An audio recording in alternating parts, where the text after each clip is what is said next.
Alright, so hari ni kita masuk kepada chapter seterusnya lah. Okay, chapter 21. So dalam chapter 21 ni berkaitan dengan alternating current lah. This adalah chapter related dengan electrical and electromagnetism lah. Alright, so ada dua subtopik saja. So kita cuba habiskan dalam masa 2 jam. Okay, so sambil-sambil kita mendengar lecture ni, tak apalah, korang kunyah lah, nak kunyah nasi, apa kacang-kacang ke, kuih raya ke, tak apa, jangan, yang penting jangan lena je. Okay, sikit je ni, sekejap je. Chapter ni, okay, satu lagi chapter ni adalah chapter yang pada saya is senang dan mudah. Jadi, kalaulah keluar ke dalam exam, awak buatlah persoalan ni. Okay, soalan ni awak boleh score. Pada saya, dia memang senang untuk awak score. Awak boleh score full marks, tak ada masalah. Sebab dia punya soalan pun basically dia direct. Lepas tu cara pengiraan pun sebenarnya direct dia. Sebab equation dia tidak ada yang susah-susah lah. Jadi pada saya, cuba orang kata apa,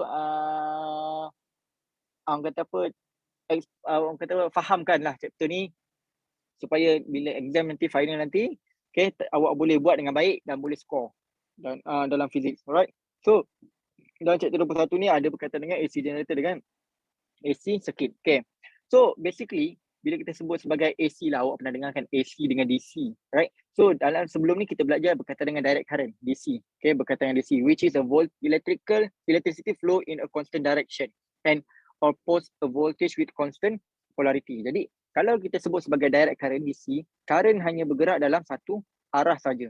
So kalau kita tengok dalam clockwise, dia bergerak secara clockwise saja. Jadi macam kita buat dalam eksperimen dah dekat lab, so yang awak buat dalam lab adalah secara eksperimen secara DC. Jadi DC is the kind of electricity made by a battery which definitely positive and negative terminal. Maknanya biasanya kalau kita ada device, contohnya handphone kita ke pun, dia menggunakan konsep direct current lah. Sebab dia connect dengan a source yang kita panggil sebagai battery lah. So certain source of electricity, most notably rotary electromechanical generator, naturally produce a voltage alternating in polarity reversing positive and negative over time. So jadi ada sesetengah alat yang contohnya kalau awak tengok dekat pasar malam ada generator.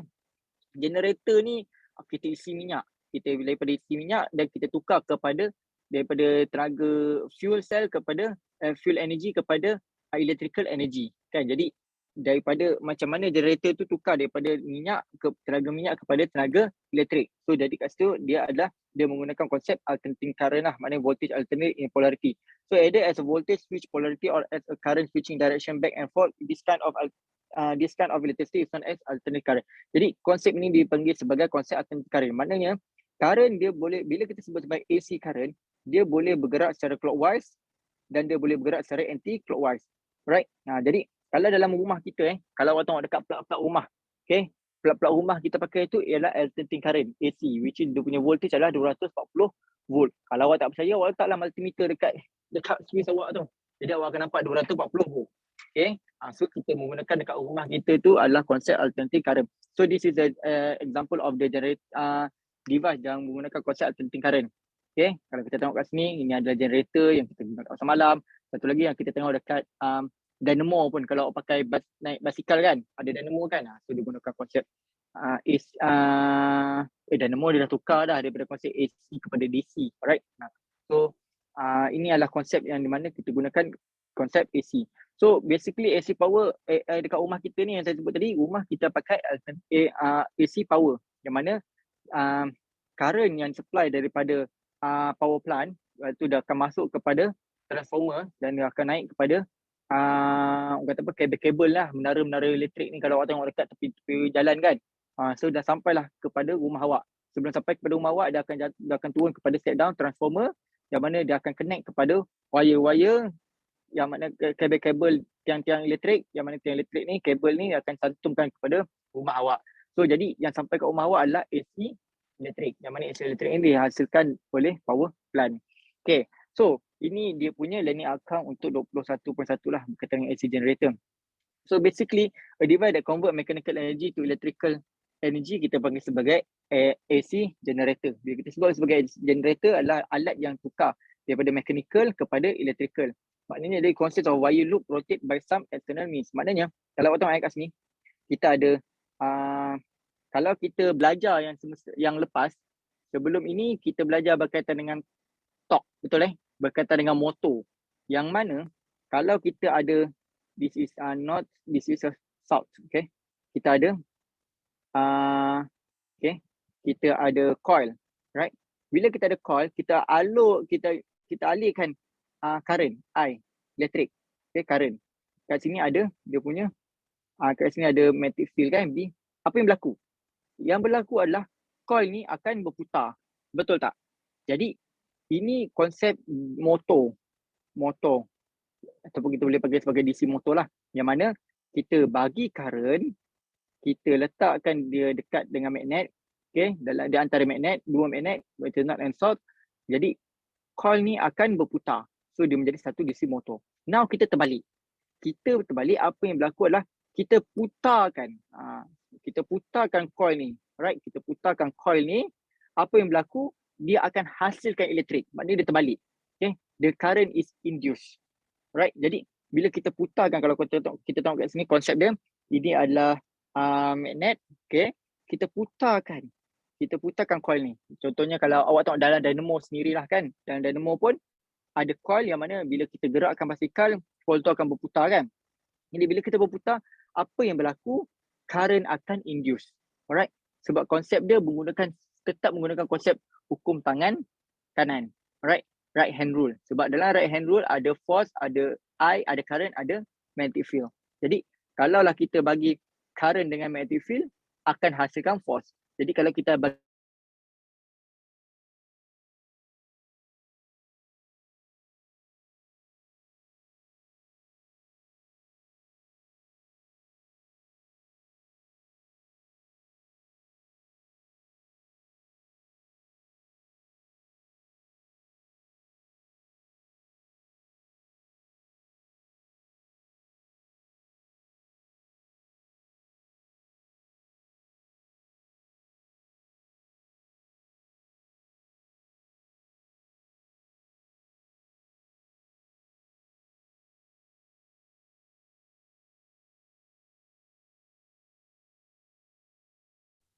Tak dengar.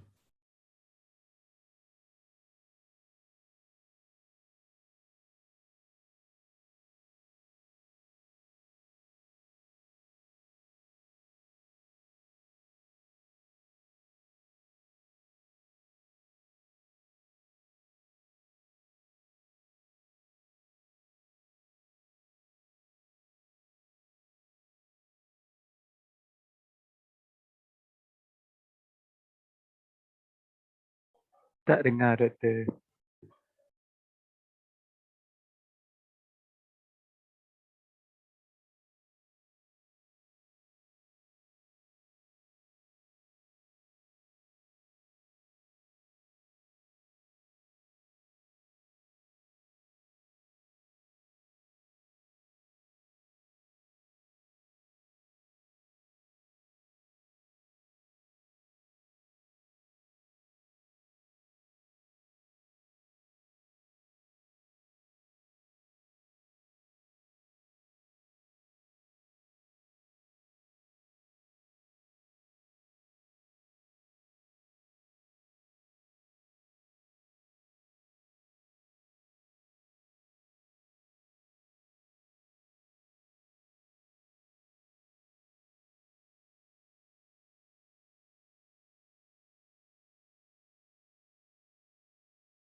okay, ni boleh dengar ke? Dengar tak? Dengar, dah. Okay. Hilang pula. Okay. Dia jadi macam Doctor Strange. Korang dah tengok ke? Dan lagi nak pergi tengok. Dah. Oh, tu dia. Pantas. Belum. Okay, jomlah kita beramai-ramai. Mai kata dia dah duit raya dah cukup nak belanja kita tengok Doctor Strange beramai-ramai. Bu, tak Terima ada. kasih banyak, Mai. Doktor Terima kasih bagi banyak, dia Mai. raya saya boleh. Aduh. Come on, Mai. Alhamdulillah, Mai, nampak? Semua orang, mendoakan. Saya dah guna lah duit tu. Aduh, apa salahnya? Yelah, ada duit-duit baki-baki lagi. Boleh tu, Mai. InsyaAllah, Mai. Okay, kita sambung kat sini. Alright. So, bila kita, katakanlah bila kita rotatekan coil ni, kita rotate coil, apa yang berlaku? Okay, ada current yang induce. So, jadi current akan induce. Kalau kita tengok sini, sini adalah, sini dia punya, kalau kita letak, kita ada magnet, north ke south. Okay, jadi, gunakan hukum tangan kanan. Kat sini adalah B. Gunakan hukum tangan kanan B. Ambil tangan kanan awak B. Okay, B. Kemudian awak tengok ke manakah arah. Okay, dia berputar macam ni. Dia berputar begini. Kalau kita letak mata kita dekat atas, okay, kat sini. Ni mata kita kat atas. Dia berputar secara anti-clockwise. Dia berputar anti-clockwise. Kalau dia berputar anti-clockwise, bermaksud benda tu bergerak macam ni. So force tu ke depan ni. Okay, force ke depan. Jadi kalau force ke depan, okay, force ke depan awak, okay, katalah awak letak force ke depan, B awak ke sana, jadi awak akan nampak mana ke arah I. Mana arah I. Jadi saya tengah buat force. Allah, payah agak tunjuk force B. Sekejap. Boleh nampak? Arah ke bawah. Bawah yang mana? Yang mana ke bawah? Betul ke bawah ni? Sekejap. Saya tengah tengok. Force. Sekejap. B adalah B. Jadi force sekejap. B. Okay, arah dia macam ni lah. Okay. Yang ni ke bawah dan ini ke atas. Alright. Okay. Betul tu. Okay. So, kalau kita tengok kat situ, itu adalah arah dia. Jadi, kalau kita tengok kat sini, basic operation. Macam mana AC generator ni dia berfungsi. So, as the loop rotates, the magnetic flux through it change with time. So, this induce an EMF and a current in the external circuit. Ya, saya tengok ada tak? Saya ada. Ya. Saya tengok sekejap. Kalau ada.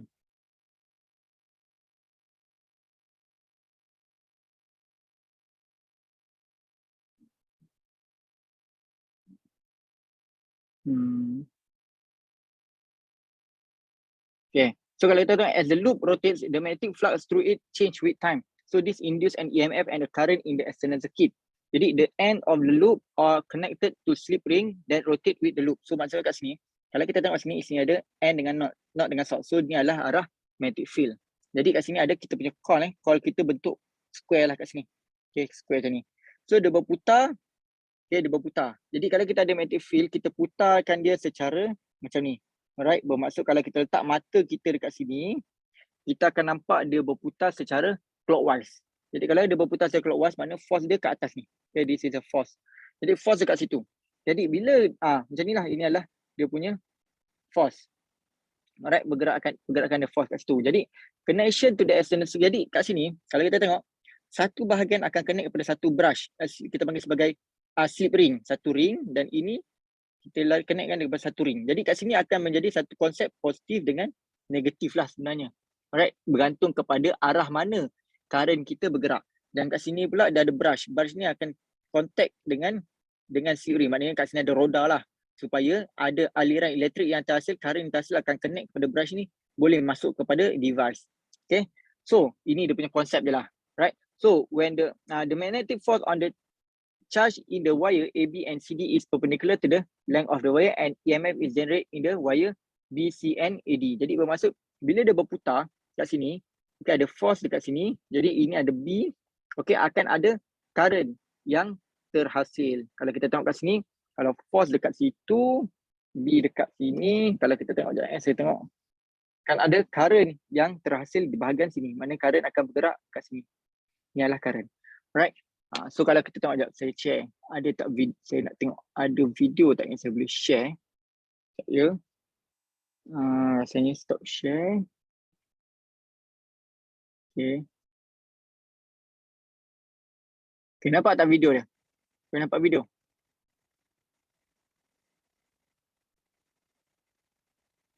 Nampak.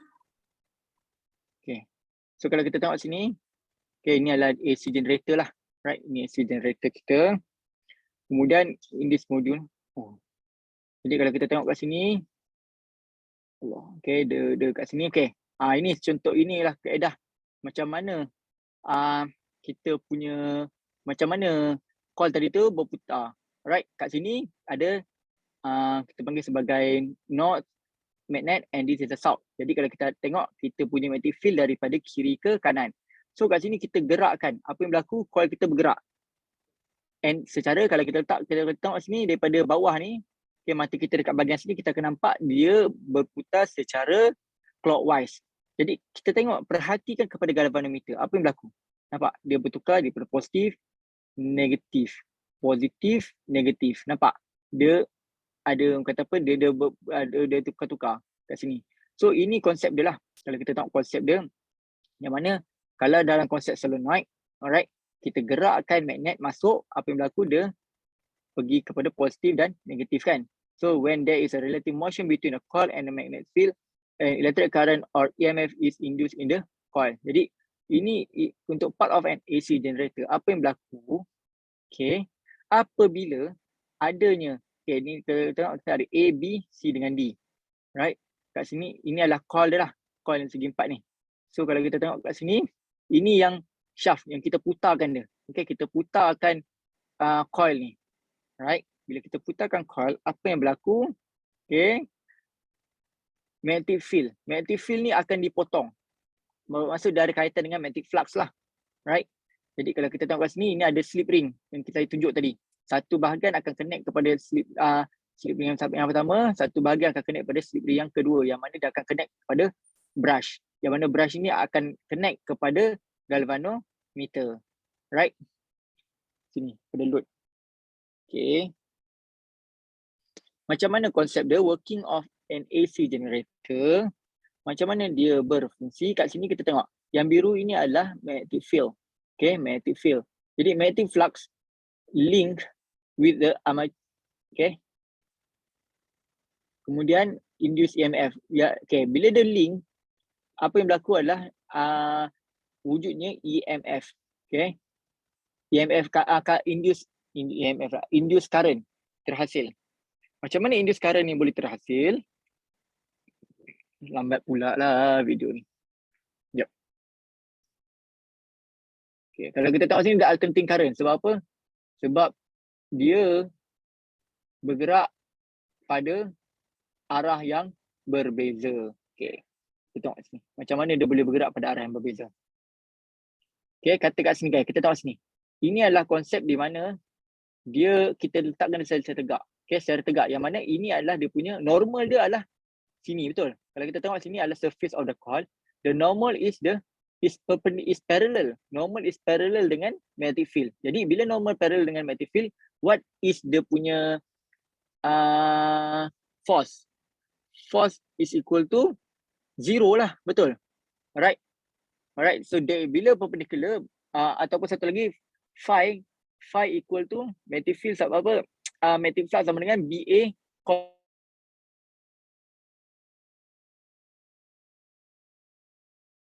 dengan area is theta is 0. Jadi BA cos theta is equal to 0. So there is no magnetic flux. Okay, theta is equal to 0.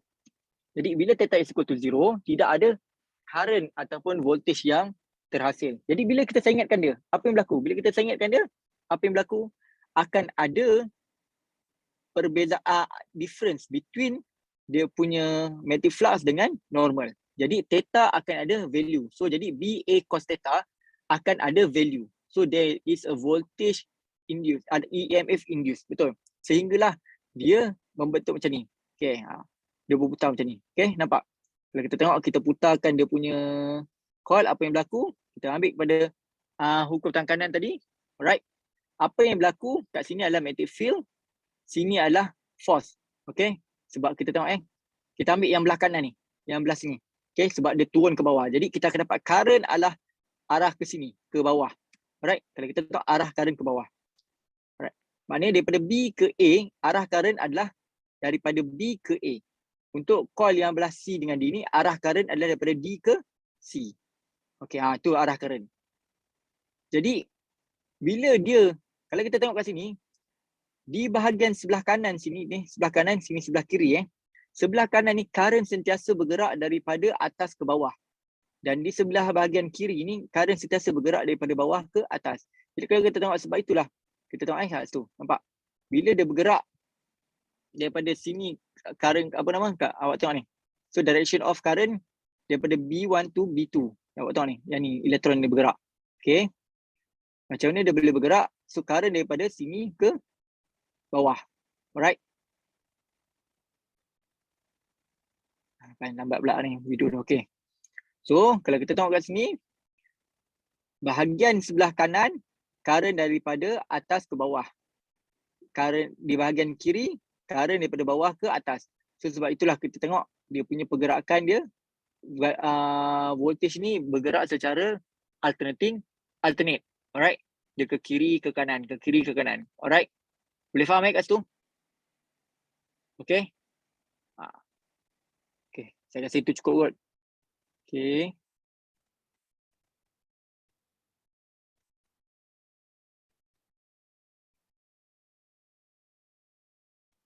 Korang ni okey ke tak ni? Tak apa, setakat ni yang tu just orang kata apa, yang ni saya nak sharing je. Okay. Dia punya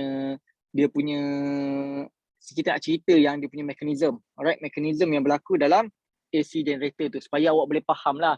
Kalau awak jumpa AC generator, awak tahulah macam mana dia berfungsi. Contohnya kalau tiba-tiba kat rumah awak tak ada elektrik, awak boleh gunakan basikal untuk awak hasilkan elektrik. So ini konsep dia lah. Alright.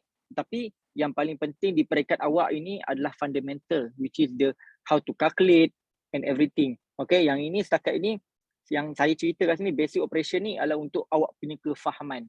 Alright, boleh boleh faham. So kalau kita balik kepada konsep tadi, so as the loop rotates, the magnetic flux through it change with time. So kalau kita tengok tadi, ini adalah loop. Okay, ini adalah magnetic field. Di atas ni adalah magnetic field, right? Sini adalah kita punya loop. Korang dengar ke? Boleh dengar? Dengar. Okay. Kat sini kita punya, ini kita punya kata kita bagi coil lah. Bermaksud kalau kita tengok kat sini, okay, balik kat sini. Ini awak tengok yang ni. Okay, yang ini, okay, yang ini dengan yang sini. Dia represent benda lah ni. Okay, yang bulat ni. Jadi sekarang ni kalau kita tengok, ini adalah magnetic field.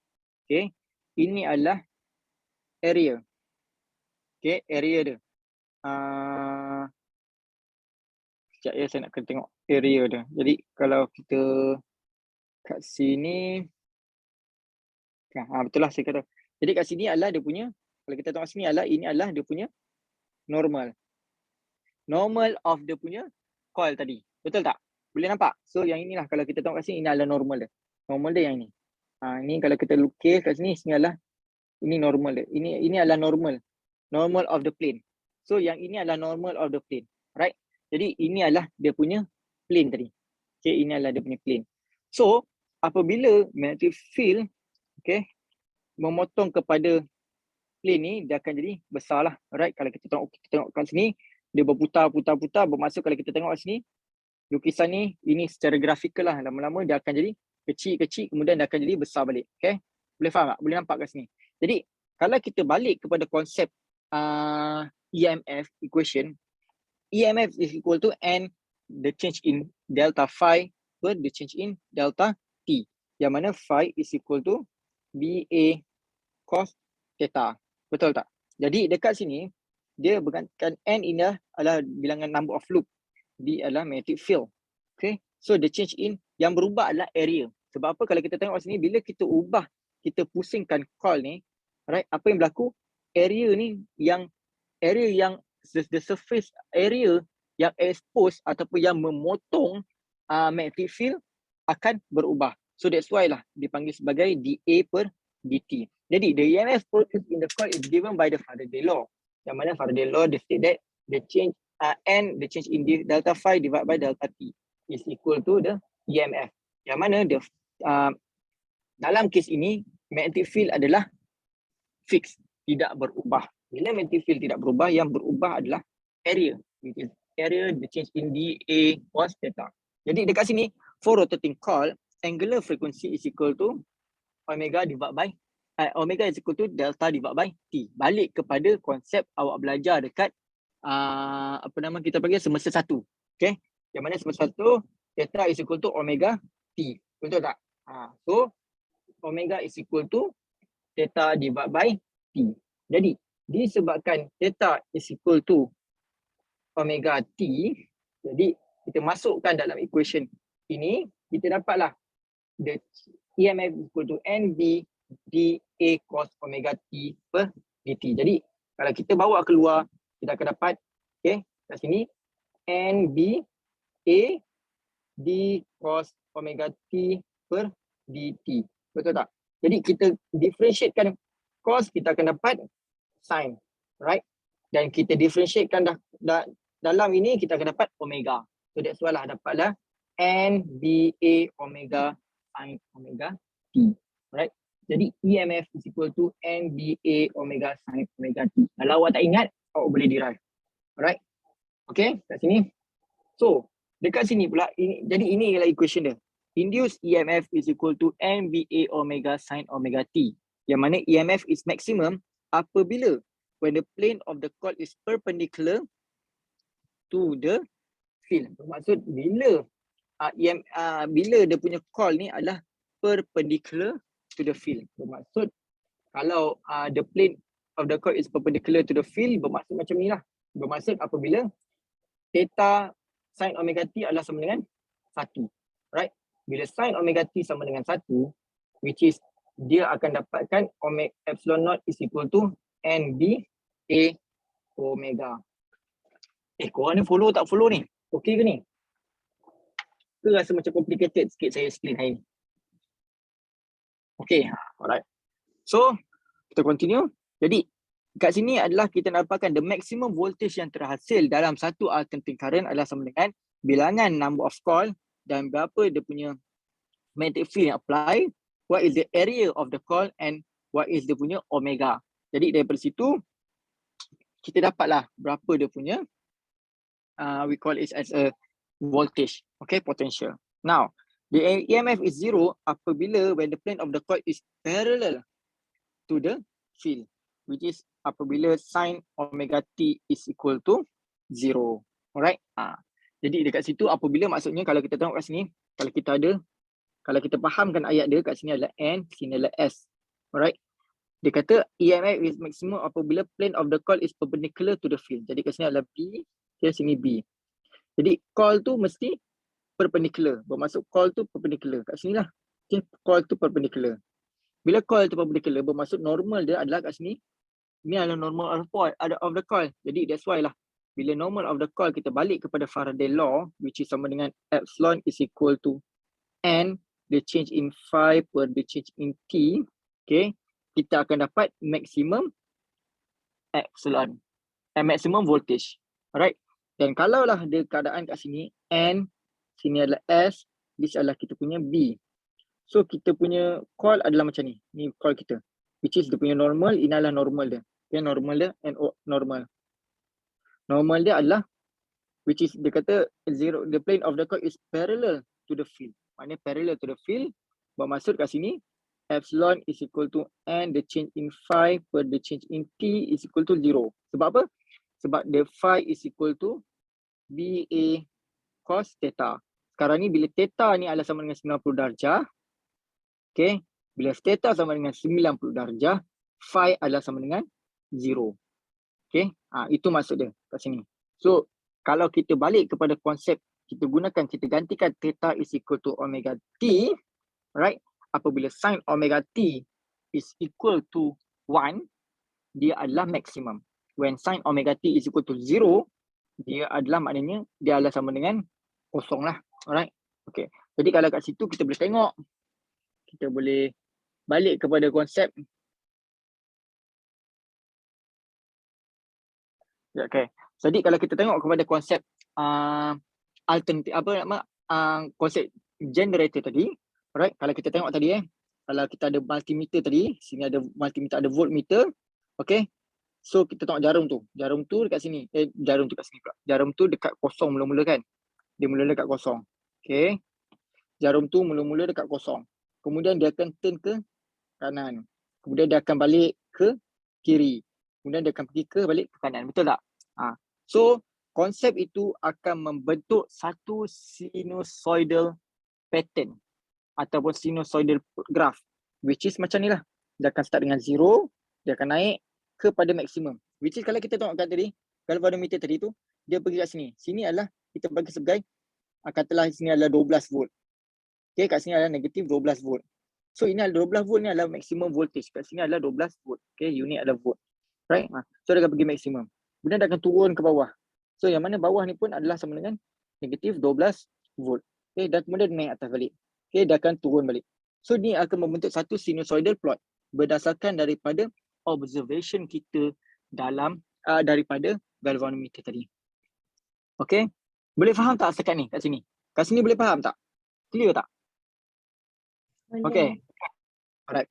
Now, disebabkan V is equal to IR, ataupun ni kita boleh tuliskan epsilon kan, epsilon sama dengan V sama dengan IR. Jadi, since epsilon is equal to N B A omega sin omega T, right?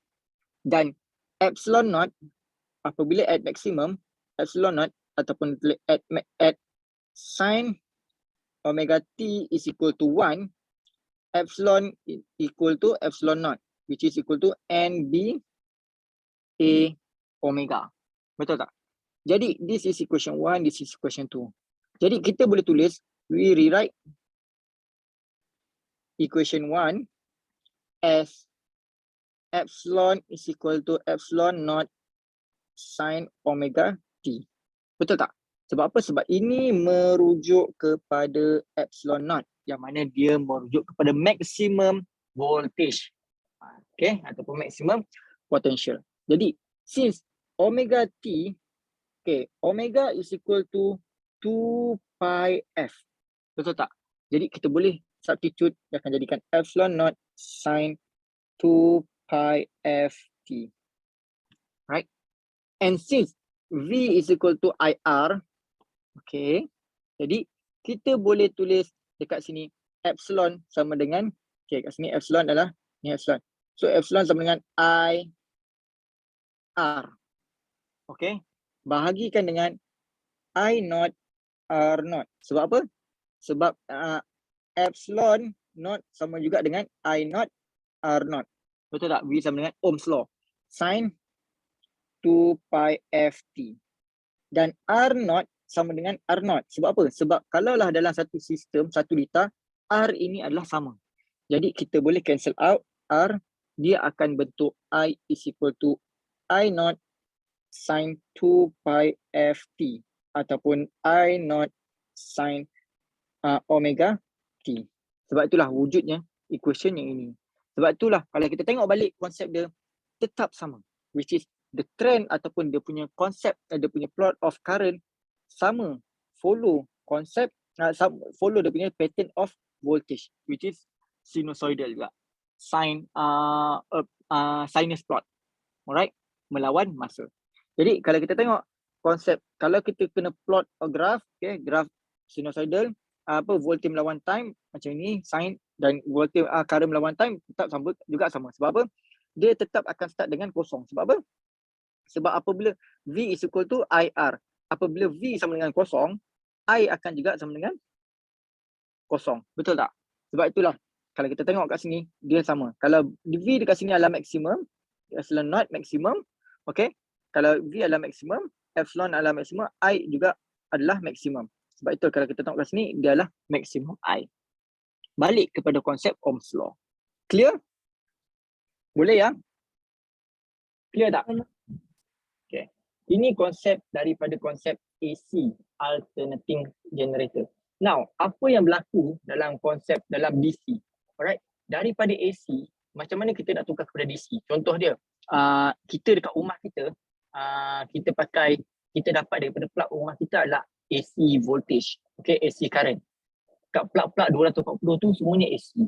Tapi bila kita nak charge handphone kita perlukan DC. Okay, jadi dia panggil sebab itulah dalam kita punya plug charger ada dia panggil sebagai DC, AC to DC converter. Ada converter. Sebab yang converter tu digunakan untuk convert daripada AC kepada DC supaya handphone kita boleh charge dengan baik. Kalau tidak, handphone kita tak boleh charge lah. Okay, dia tidak boleh konsep kapasitor itu tidak berlaku. Okay, sebab kita dah belajar konsep kapasitor yang mana charge ion-ion perlu accumulate dekat kedua-dua elektrod. Jadi kalaulah berlaku AC voltage, bermaksud dia tidak boleh susun pada kedua-dua elektrod tu dengan baik. Sebab itulah kita perlukan AC to DC generator untuk charge handphone kita dengan baik. Dan kalau untuk memudahkan kefahaman, selalunya DC generator ni kita explain daripada konsep dynamo. Okay, dynamo yang digunakan dekat basikal. Bukan dynamo yang digunakan oleh Mai untuk membasuh baju. Okay. So, dekat sini, component are essentially the same as that of an AC generator. Biasanya komponen dia, konsep dia sama macam AC generator juga. Sebab apa?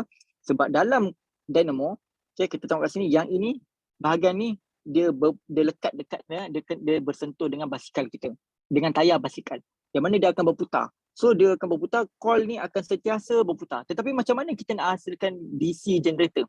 Okay, the major difference in the contact to the rotating loop are made by a splitting ring ataupun commutator. Perbezaan dia adalah dia punya splitting ring ni. Okay, kalau kita tengok tadi AC generator, dia pakai dua slip ring. Okay, kalau dalam konsep DC generator dia pakai satu je, yang mana satu ni nampak ni dia pecahkan. Dia pecahkan ni, dia tak sambung. Dia tak sambung. Okay, kat sini dia tak sambung. Kalau kita tengok kat sini, nampak dia pisahkan. Alright. So the output voltage always has the same polarity. The current is a plusing current. Maknanya dekat sini, bila yang terhasil semuanya kat sini akan jadi positif, sini akan jadi negatif. Kalau konsep AC tadi, kejap-kejap sini jadi positif, sini negatif, kejap-kejap sini jadi positif, sini jadi negatif. Dia terbalik-balik. Tapi dalam konsep AC, dalam konsep DC, dia jadikan satu port ini sebagai semuanya positif, satu port sebagai semuanya negatif. Jadi, the current is a passing current and to produce a steady current, many loops and commutator around the axis of rotating are used. Jadi, dalam konsep tadi, AC generator tadi tu, okay, dalam konsep AC, okay, this is voltage lah, kita panggil AC. Jadi, dia akan bergerak macam ni, okay. Macam ni, dia naik, turun, okay. Alright. So, ini konsep AC. Ini AC. Dalam konsep DC, apa yang kita nak adalah, kita nak semua ni, kita nak dia semua berada dekat semua positif. Yang ini kita tak mau. Bahagian-bahagian bawah ni kita tak mau. Tak mau. Okay. Sebab itulah, bila kita gunakan commutator ni, dia eliminate konsep dekat negatif ni. Sebab itulah semua bahagian jadi positif, negatif. Jadi kalau kita plot graf, kita akan dapat trend macam ni lah. Yang macam kita nampak kat bawah ni. Okay, kat bawah ni. So, kat sini adalah kita panggil sebagai maximum voltage. Balik, konsep dia tetap sama juga. Epsilon is equal to epsilon not sin omega t. Tetap sama. Okay, tapi kat sini, dia sepatutnya kalau gunakan AC, dia ke bawah kan. Sini ke bawah. Tapi ini, kita bawa dia naik atas. Sebab apa? Sebab kita dah cut off dia punya commutator ni. Kita potong, kita straight dia. Right? Jadi apa yang berlaku dekat sini, dia semuanya akan jadi positif. Bila semua positif, bila awak bawa basikal laju kan, apa yang berlaku kalau awak bawa basikal dengan laju? Okay. Bila kita bawa basikal dengan laju, okay, saya tukar balik kat sini, epsilon dt, apa yang berlaku? Masa akan jadi sangat pendek kan? Betul? Dia akan lagi laju sini. Bila awak bawa basikal, so dia punya peak akan jadi macam ni lah. Betul tak? So peak akan jadi macam ni. Okay, banyak. So sebab itulah lampu dekat basikal yang menggunakan dynamo dia akan dapat constant. Nampak? Sebab apa? Sebab dia punya maksimum ni rapat-rapat. So voltage adalah maksimum. Sebab itulah bila awak bawa basikal yang laju, awak nampak lampu yang pakai dynamo tu akan sentiasa menerangi jalan. Tapi bila awak pakai perlahan-lahan, awak bawa basikal perlahan, kejap dia terang, kejap dia malap. Kejap dia terang, kejap dia malap. Tapi bila awak bawa laju, apa yang berlaku? Dia akan jadi almost constant. Sebab apa? Sebab peak ni dia duduk rapat-rapat. Bila peak duduk rapat-rapat, so dia punya kita panggil peak lah. Wave ni duduk rapat-rapat, so dia punya peak ni akan tersusun dengan lebih rapat. Bila duduk dengan lebih rapat, so maknanya dia akan bagi satu constant voltage. So that is the concept yang berlaku dalam dalam dalam dynamo lah. Sebab itulah kita perlukan kelajuan dia. Sebab tu kalau awak tengok orang bawa basikal ataupun nak macam kalau awak tengok cerita-cerita dulu-dulu ke cerita-cerita kelakar kan, diorang pasang dynamo dekat dekat tempat exercise, basikal exercise tu. Okay, so jadi dia nak hasilkan elektrik. So bila dia kayuh dengan laju, so tenaga elektrik yang terhasil tu akan lebih banyak. Okay, so itu konsep dia. Right? Jadi kalaulah awak nak cipta satu alat, saya boleh bagi awak innovation. Okay, kita boleh charge handphone kita. Contohnya awak buat satu casing handphone. Casing handphone tu ada loop. Jadi awak boleh buat, kalau awak nak charge handphone awak tanpa menggunakan elektrik, awak create lah satu loop macam dynamo ni. Okay, awak letak kat atas ni ada shaft. Okay, shaft. Ni shaft. Shaft ni awak pusing lah.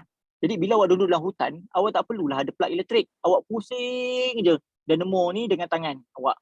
Jadi bila awak pusing dari laju, elektrik dia akan jadi DC current.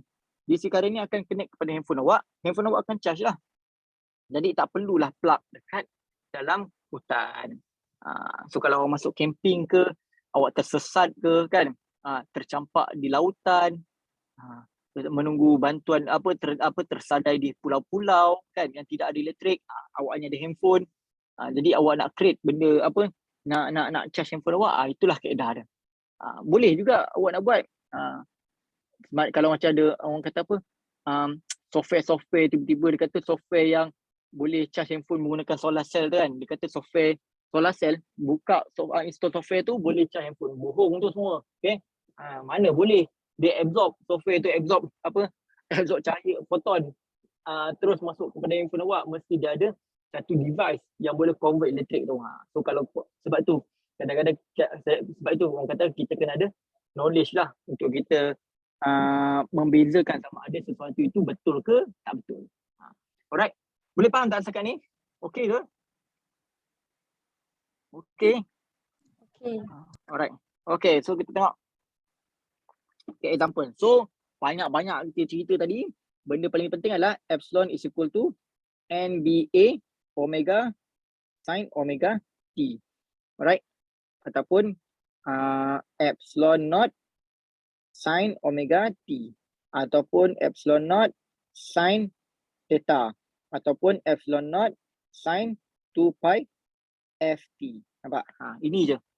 Alright. Banyak-banyak tadi tu ini je yang kita kena fahamkan. Right, kita tengok example. An AC generator, okay, consisting of 500 turns. Dia bagi N sama dengan 500. Dia dah bagi area. Area sama dengan 50 kali 150 dengan 150 kali dengan 10 kuasa negatif 4. Sebab dia cm kan, kita tukar pada meter square. Rectangular coil. It rotates at a rate of 100 RPM. Okay. Saya nak cakap satu lagi. Bila awak buat saya tengok exam awak ni, okay, banyak yang saya jumpa area of circle adalah sama dengan 2 pi r. Betul ke? Area of circle 2 pi r. Salah. Area adalah circle adalah sama dengan pi r squared. Jadi kebanyakan awak hilang markah dekat sini. Faham tak? Padahal awak tahu nak buat. Okay, kat sinilah menyebabkan kehilangan markah. Ingat, kalau awak tak ingat dia punya formula, awak tengok balik dimension dia. R ni adalah dalam unit meter. So bila awak tukar 2 pi dalam R, jadi awak akan dapat jawapan akhir dalam meter. Kalau bawah ni awak darabkan dengan 2, dapatlah meter squared. So meter squared ni adalah unit bagi area. Itu cara awak nak tentukan. Saya ni panggil sebagai dimension. Okay, ini yang ni yang kita kena tambah. Saya rasa saya dah tambah dah. Kita dah tambah dalam syllabus untuk yang baru sesi hadapan.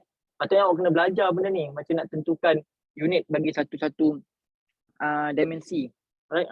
So ini awak kena ingat, 2 pi r ni adalah circumference, ukur lilit satu bulatan. Alright. Pi r squared adalah area bagi satu bulatan. Kat sini yang menjadikan awak hilang markah. Okay, banyak yang saya jumpa macam tu. Okay. So take note supaya tidak ada lagi kesilapan berulang ketika final exam. Now, balik pada soalan ni, dia kata it rotate at rate of 100 RPM. Bermaksud omega sama dengan 100 RPM. Bermaksud 100 radius multi RPM. RPM apa maksud dia? 100 RPM bermaksud 100 radius. Satu radius berapa? Radius apa nama? R tu rotation per minit, radius pula. RPM tu adalah rotation per minit. Satu rotation sama dengan berapa pi? Sama dengan 2 pi. Bermaksud darab dengan 2 pi. Per tu bahagi. Minit. 1 minit berapa saat? 60 saat. Okay. Itu cara nak tukar RPM. Okay. 100 RPM kepada value dia. Okay. So omega sama dengan 100 kali dengan 2 pi bahagi dengan 60.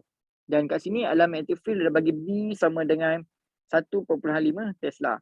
Calculate the maximum EMF generate. Maximum EMF generate sama dengan NBA omega. Ini je. Betul tak? Sin, okay. Sama dengan MB, kalau kita balik pada konsep, epsilon sama dengan MBA omega sin omega T. At maximum, okay, sin omega T is equal to 1. Jadi akan dapat epsilon naught sama dengan NBA omega. Jadi darab dengan 500, darab dengan B adalah 1.5, area adalah sama dengan 50, darab 150, darab 10 kuasa negatif 4, darab dengan omega adalah sama dengan 100, darab 2 pi bahagi dengan 60. So cuba kira dapat apa?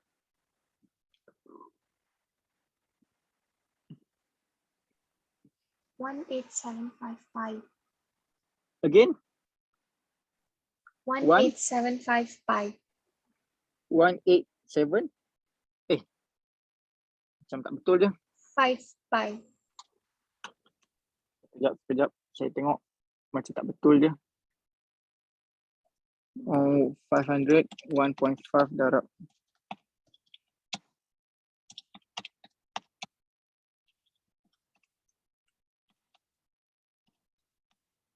Eh, 149.2 kan? Saya dapat lain.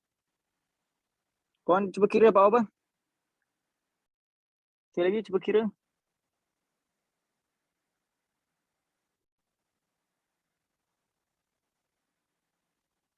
$500 multiplied by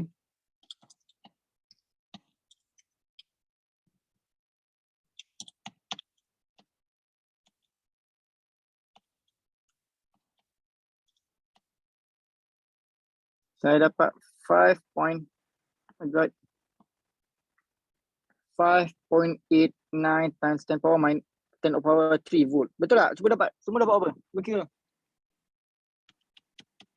Ambil kalkulator. Kena kira. Korang jangan tunggu. Korang tunggu memang tak dapat. Kena belajar dia sekarang. Betul Ah, doktor, okay. saya bagi dalam pi tadi. Okay, bagi dalam pi. Alright. Okay. So 5.89 times 10 power of 3 volt. Okay. So dia kata plot the instantaneous EMF versus time. So dia suruh kita plot darab EMF versus time. So bila awak plot, ingat plot graph kena tulis adanya dia punya label. So ini adalah epsilon dan kena ada unit volt. This is time, unit adalah second. Right? Dan bila plot, awak plot, just plot daripada kosong, naik, turun, naik, turun, naik. Cukup dua cycle cukup. Dan dekat sini awak boleh tulis direct, pap. Sini pun boleh tulis macam ni. So ini adalah maksimum, betul tak? Kat sini adalah maksimum, awak jangan tulis epsilon naught. Awak masukkan value dia 5.89 kali 10 kuasa 3. Kat bawah adalah negatif 5.89 kali 10 kuasa 3. Alright. So ini cara kita plot. Make sure ada label, ada plot yang betul dan kita labelkan maksimum dia.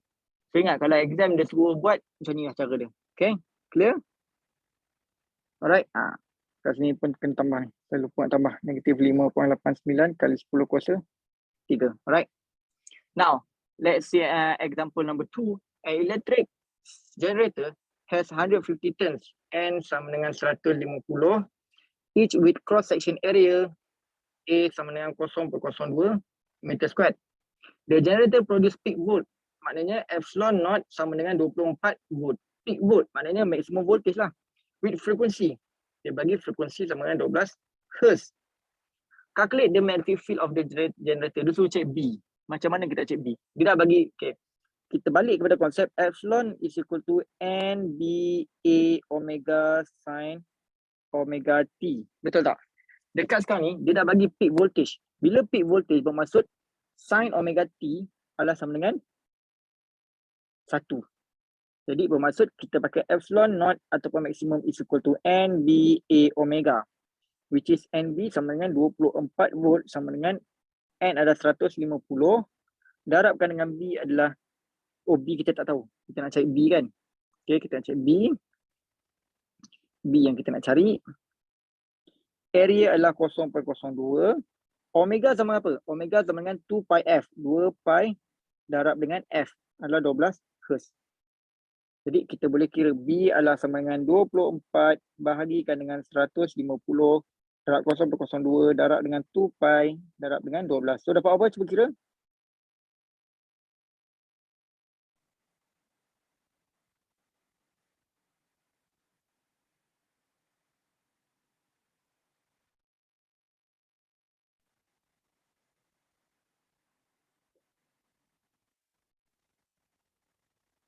Berapa?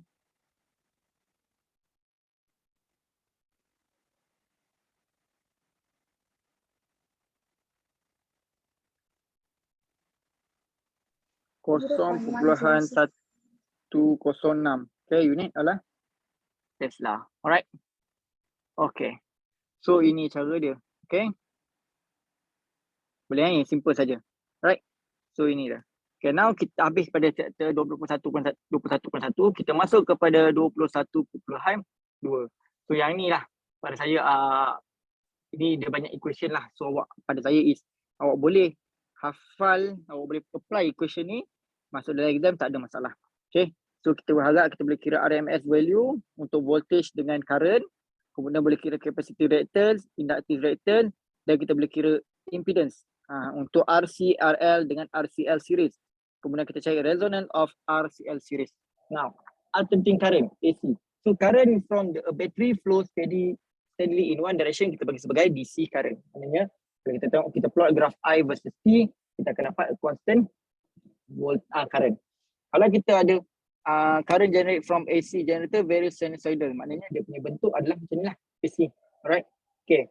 So the voltage supply varies sinusoidally as V is equal to V naught sin omega T.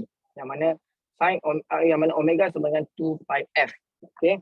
Jadi the current will be I equal to I naught sin omega T. Sebab apa? Sebab balik pada Ohm's law, V is equal to I R. So yang ni kita dah bincang tadi. So the current and voltage both have average value of 0 lah. Right? Kalau kita tengok kat sini average value adalah 0. Tengah-tengah dia adalah kosong. Kat sini adalah, maknanya value dekat atas dengan value dekat bawah ni adalah sama. Right? So ini nak cerita tu. Jadi root means square. What is root mean square? So root mean square adalah untuk current dengan voltage. So, ataupun kita denote sebagai RMS. Current is the direction. It's a direct current that would dissipate on the same amount of energy in a resistor as it actually dissipated by the AC current. Bermaksudnya kalau kita panggil root mean square, bermaksud I, kalau kita kata I RMS is equal to I naught yang kita dapat the maximum kat sini adalah I naught bahagikan dengan square root 2. Awak ingat macam tu saja. Which is 1 bahagi square root 2 adalah sama dengan 0.707, which is 0.707 I naught. Jadi RMS adalah sama dengan maximum voltage ataupun maximum current dibahagikan dengan square root 2. Alright. Jadi it is the equivalent steady DC value which give the same effect. Ini juga dipanggil sebagai current dia boleh dikira sebagai dia boleh diequivalentkan sebagai satu constant direct current. Bermaksud kalaulah awak ada kita ada AC current contohnya kat rumah kita. Kat rumah kita adalah 240 volt. Okay. So 240 awak bahagikan dengan square root 2. Bermaksud awak akan dapat voltage dekat rumah adalah 240 volt. Okay. So V naught. Jadi V RMS adalah sama dengan V naught bahagikan dengan square root 2. So awak akan dapat 169.706 volt. Okay, lebih kurang volt. Jadi ini adalah dikira sebagai volt, boleh diequivalentkan sebagai voltage of direct current voltage. Okay, yang mana dia sama juga dengan direct current voltage. Kita boleh equivalentkan sebagai dengan sebagai orang kata apa, voltage untuk direct current. Okay, walaupun kalau secara maksimumnya dia boleh bagi 240 volt, tetapi itu dalam AC. Tetapi bila kita current ni, voltage ni dia bergerak secara sinusoidal kan. Jadi dia bergerak naik atas, dia turun bawah, dia naik atas, dia turun bawah. Jadi kalau dia bergerak dengan pada masa yang singkat, jadi kalau kita ambil dekat square root tu, ini diequivalentkan sebagai voltage of a direct current. Alright. Okay, boleh faham kat situ So awak ingat saja, bila RMS, root mean square, bahagikan value current ataupun voltage dengan square root 2. Awak tak payahlah nak ingat ni 0.707 ni, pening nanti. Okay, awak ingat square root 2 je, bagi dengan kuasa 2. Senang. Jadi the RMS value will be used when discussing AC current and voltage, which is the AC emitter and voltage are designed to read RMS value. Bermaksud kalau kita tengok dekat voltmeter dengan emitter kita, awak pergi kat lab kan, ada multimeter, betul tak? So dia design untuk baca value of RMS value of satu device lah. Alright. So many of the equation will be in the same form as in DC circuit. Jadi Ohm's law for a resistor R in an AC circuit is given by VRMS equal to IRMS multiplied by resistor. Jadi since V is equal to IR, dalam Ohm's law, V equal to IR. Jadi kalau lah V sama dengan V RMS sama dengan apa? Sama dengan V naught bahagikan dengan square root 2, betul? Jadi V naught sama dengan V RMS multiplied by square root 2, betul? Jadi kita balik substitute kat sini, V RMS multiplied by square root 2. Okay, is equal to I naught multiplied by R. Sebab ni adalah maksimum Jadi VRMS is equal to I naught bahagikan dengan square root 2 multiplied by R. Jadi ini akan jadi apa? Ini akan jadi IRMS, which is, so kita boleh tulis VRMS is equal to IRMS multiplied by resistance. So inilah macam mana question ni boleh terbentuk. Boleh faham kat sini? Alright. So dia boleh tulis equivalent. Alright. So VRMS sama dengan IRMS multiplied by R. So the current flow in the Ohm's law curve, since V RMS sama dengan I RMS multiplied by R, so the power generated in the circuit is given by P equal to IV. Okay, power adalah sama dengan I multiplied by V, ataupun sebabkan V is equal to IR, so kita boleh tulis I squared multiplied by R. Betul tak? P is equal to I squared multiplied by R. Jadi untuk power yang maximum power, maximum power akan menggunakan maximum current yang terhasil. Maknanya dekat sini lah, kalau kita tengok kat sini, dekat sini,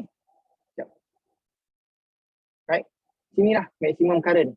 Ini adalah maximum voltage. V naught adalah maximum voltage, I naught adalah maximum current.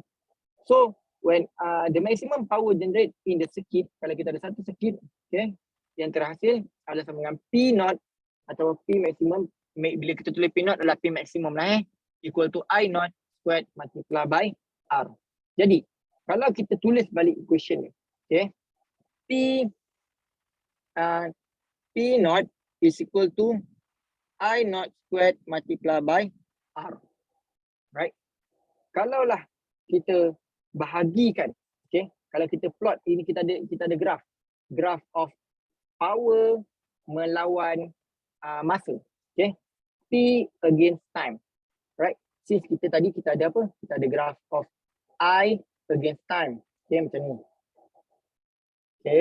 Kita ada graph of V against time, betul? Macam ni.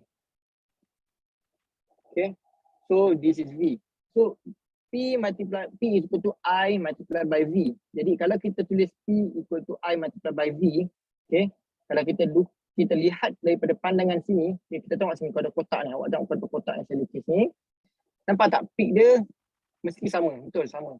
So jadi kalau kita tengok kat sini dia akan darab saja.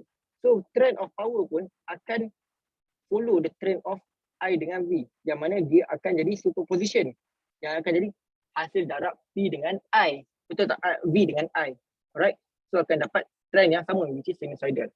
Okay, so kalaulah kita ada maksimum, okay, kita ada power graph of P melawan time dekat sini, okay, yang mana awak tengok yang warna biru ni, naik sinusoidal, naik turun, naik turun, naik turun.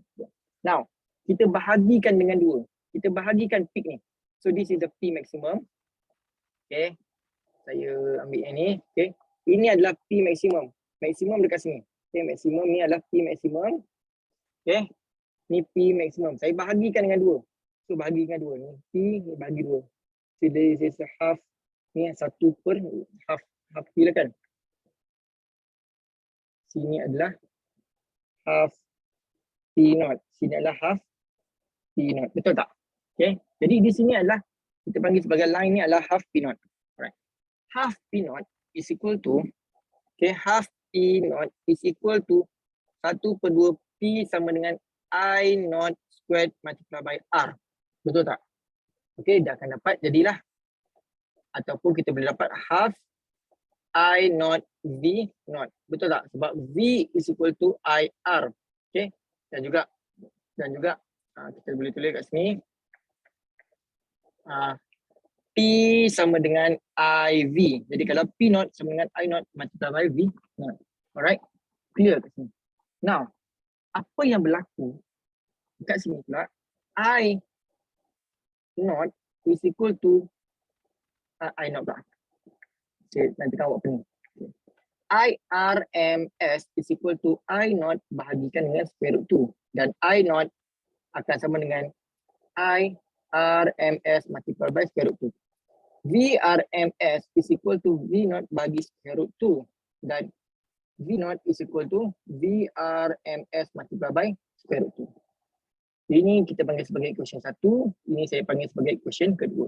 Saya substitutekan equation 1 dan equation 2 dalam equation yang ketiga yang tulis kat atas ni. Okay. Jadi saya boleh tulis kat sini tengah half, which is I naught. I naught apa? I naught sama dengan IRMS multiplied by square root 2, betul? Dan V naught adalah sama dengan VRMS multiplied by square root 2, betul?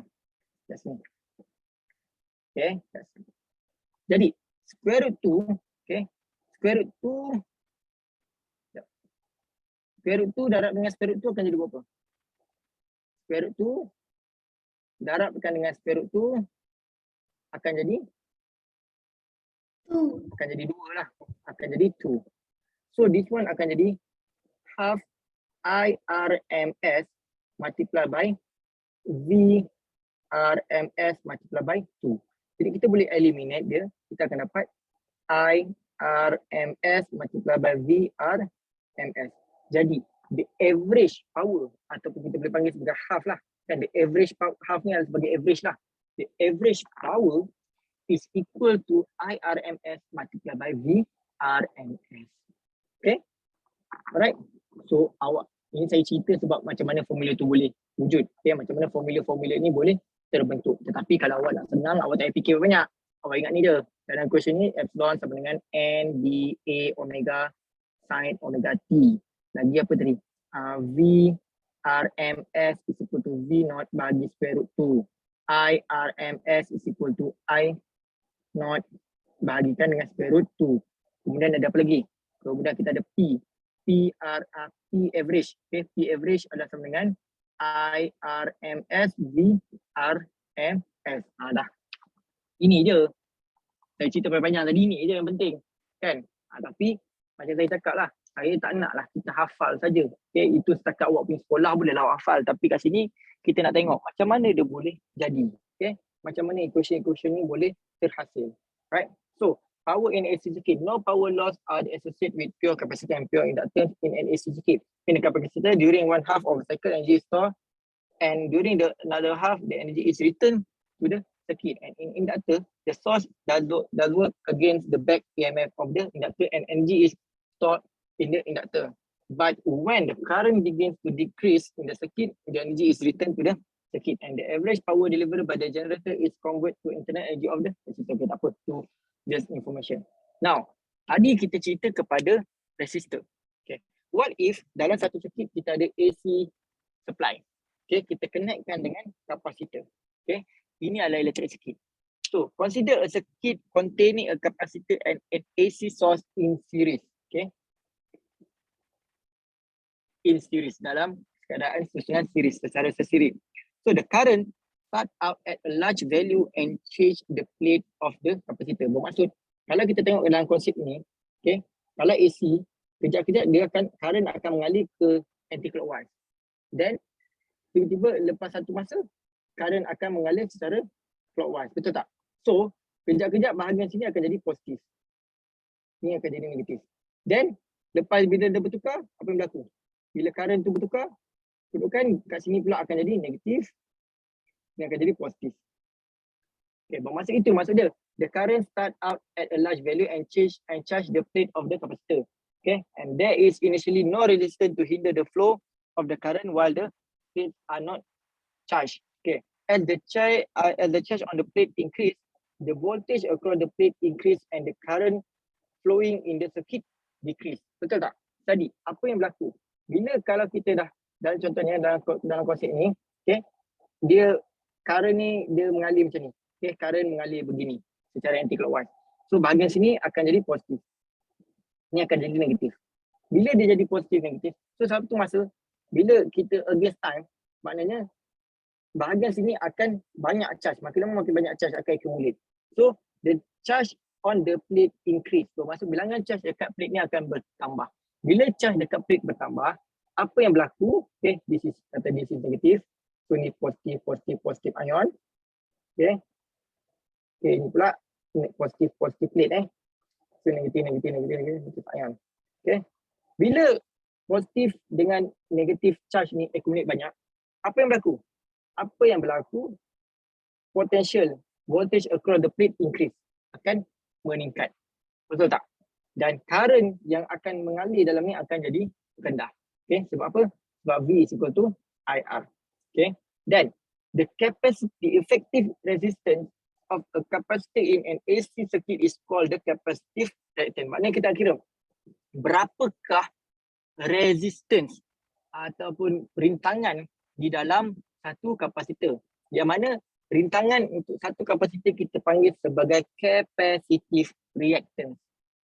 Right? Macam dalam perintang kita panggil resistance lah, kan? Tapi dalam case kapasitor kita panggil sebagai capacitive reactance. Sebab dalam kapasitor dia ada in an AC circuit. Okay? Dia terlibat dia dipengaruhi oleh alternating current circuit. Jadi XC kita denote dia sebagai XC. XC adalah X merujuk kepada reactance. C ni merujuk kepada capacitive. Okay, jadi capacitive reactance. Jadi capacitive reactance XC is equal to 1 divided by 2 pi FC. Okay, ataupun kalau awak susah ingat 1 divided by omega C, which is sama dengan XC.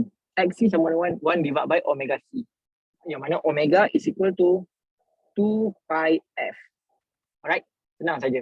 Jadi kita masukkan kat sini, kita tahu what is the omega, what is the frequency, at what frequency. Okay, kita tahu what is the capacity of the capacitor. Kita boleh kira what is the capacitive reactance of the capacitor. So when F is in the hertz and C in farad, so XC will be in ohm. Jadi unit bagi XC adalah ohms. Okay, unit bagi XC adalah sama dengan ohm. Yang mana kita boleh kira XC juga is equivalent to VC divided by I. Yang mana sama jugalah. Kalau R sama V sama dengan IR. Okay. Jadi untuk kapasitor VC is equal to I multiplied by XC. Ingat ni. Jadi sebab itulah XC sama dengan VC divided by I. Okay. Dan sama. Clear kat sini? Ini untuk reaktif kapasitor. Apa yang berlaku kalau kita tukar kapasitor tadi tu kepada induktor? Okay. Induktor kita panggil sebagai inductive reactance. Yang mana X ini adalah dipanggil sebagai reactance L ni merujuk kepada induktif. So jadi kita ada XC, kita ada XL. Ingat. Jadi XL sama dengan 2 pi FL ataupun sebagai dengan omega L. Ingat, bila kapasitor XC sama dengan 1 divided by omega C. XL sama dengan omega L. Ingat, kapasitor kena bahagi omega dengan C. Kalau dalam inductance, dia darab saja. Okay, jangan terbalik-balik. Masalah exam ini yang selalu berlaku. Okay, jadi XC sama dengan 1 divided by omega C, XL sama dengan omega L. Jadi C sama juga VL sama dengan IXL sama juga. Yang ini represent kepada reactance. Okay, boleh faham kat sini? Setakat ini boleh faham? Okay ke? Ke lena dah ni? Ada orang tak ada orang ni? Weh, senyap ni. Okay. Amirul ada Amirul? Oh, Arif ada. Okay, Amirul ada respon ni. Okay. Right. Okay. Now, kita pergi kepada RLC. Apa itu RLC? R ini merujuk kepada perintang, resistance. L merujuk kepada inductance. C merujuk kepada capacitance. So, resistance, inductance and capacitance series circuit. Bermaksud ketiga-tiga komponen diletakkan secara series. Okay, kenapa konsep benda-benda ni penting? Sebab benda-benda ni, konsep asas ni lah yang digunakan dalam kita punya handphone, dalam any electronic devices. Okay, sebab dalam electronic device, kita nak mengawal current, pergerakan IR charge yang berlaku dalam kita punya device. Okay, yang mana rintangan tersebut kita tak panggil sebagai resistance. Kita panggil dia sebagai impedance. Okay, impedance, impede, which is the impede adalah menghalang lah. Okay, sama juga. Maknanya dalam perkataan dalam direct current, okay, dalam DC direct current kita panggil sebagai resistance. Dalam AC current kita panggil sebagai impedance. Apa beza resistance dengan impedance? Resistance adalah not dependent dengan frekuensi. Ini independent dengan frekuensi. Bila kita pakai impedance, dia bergantung kepada frekuensi. Maknanya ada perubahan frekuensi. Frekuensi itu wujud apabila adanya alternating current. Dalam direct current tidak ada frekuensi. Sebab itu kita panggil dia sebagai resistance. Alright, clear? Okay. All three main passive components used in any circuit are the resistor, capacitor and inductor. All three of these passive components have one thing in common. They limit the flow of electrical current through a circuit but in very different way. So the resistor, inductor and capacitor can be combined in a circuit. Dia boleh di apa yang kata combine dengan satu circuit lah macam ni. Okay. The current in the circuit is the same at any time and varies sinusoidally with time. Bermaksud current yang mengalir dalam 1 liter ini adalah sama. Tetapi various sinusoidal with time. Bermaksud different frequency. Okay. So this is in a series RLC circuit. The total opposition to the flow is called the impedance. Okay. Each component in the circuit will contribute to the amount of current through the circuit. Okay. Bermaksud setiap komponen-komponen ni ada mempengaruhi, dia ada contribute lah kepada bilangan charge yang mengalir lah. Okay. Jadi when impedance Z, impedance kita denote dia sebagai Z kita okay. Impedance kita denote dia sebagai Z. Okay. Dengar ke? Ke delay? Okay ke?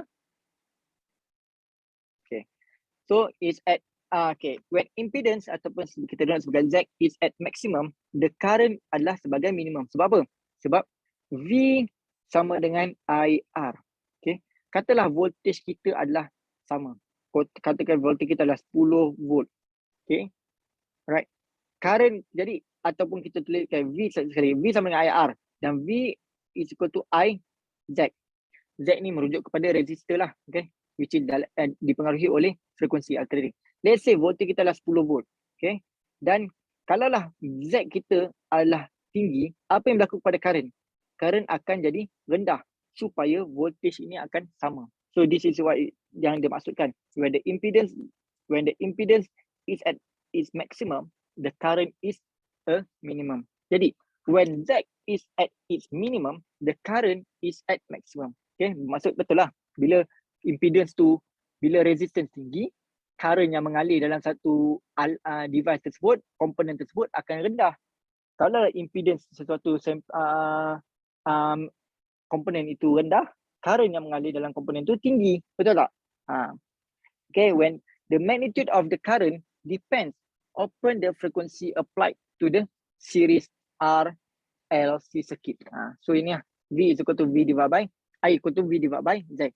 Ataupun awak senang ingat, V is equal to I Z. Tukar saja R kepada Z. Okay. Jadi dekat sini ada komponen-komponen yang mempengaruhi dia adalah R, XL dengan XC. Which is XC adalah capacitive reactance, XL adalah inductive reactance, and R adalah resistance yang dipengaruhi oleh perintang. Okay. Jadi untuk satu impedance, okay, untuk satu liter yang mempunyai resistor, capacitance dan inductance secara series, okay, dan connect kepada satu AC supply, the impedance is given by Z squared equal to R squared plus XL tolak XC dan dikuasakan 2. Awak ingat ni, formula ni, ingat saja Z squared sama dengan R squared. Tulis tu dulu. Kemudian dia akan campur apa? Dia akan campur dengan XL tolak XC. Yang mana XL tolak XC ni akan kuasa 2. Alright. Jadi dekat sini, kalaulah kita nak kira, kat sini adalah kita ada resistor, kita ada kapasitor, kita ada inductance. Kalaulah kita punya device ni tak ada kapasitor. Kapasitor tak ada. Kita hanya ada 2 komponen saja, R dengan L. So formula untuk Z akan jadi formula untuk impedance circuit ni akan jadi R squared tambah XL tolak XC. XC kita ada tak? Kosong lah kan? So dah akan jadi yang inilah kuasa 2. So dah akan dapat R squared campur XL kuasa 2. Kalaulah kita punya device ni, okay, tak ada inductance, dia ada kapasitor saja. Okay, dia akan jadi Z squared sama dengan R squared campur XL tolak XC kuasa 2. Jadi kat sini XL kita ada tak? XL kita kosong tolak XC kuasa 2. So akan dapat R squared campur XC kuasa 2. So dapatlah kita punya impedance dalam circuit ni.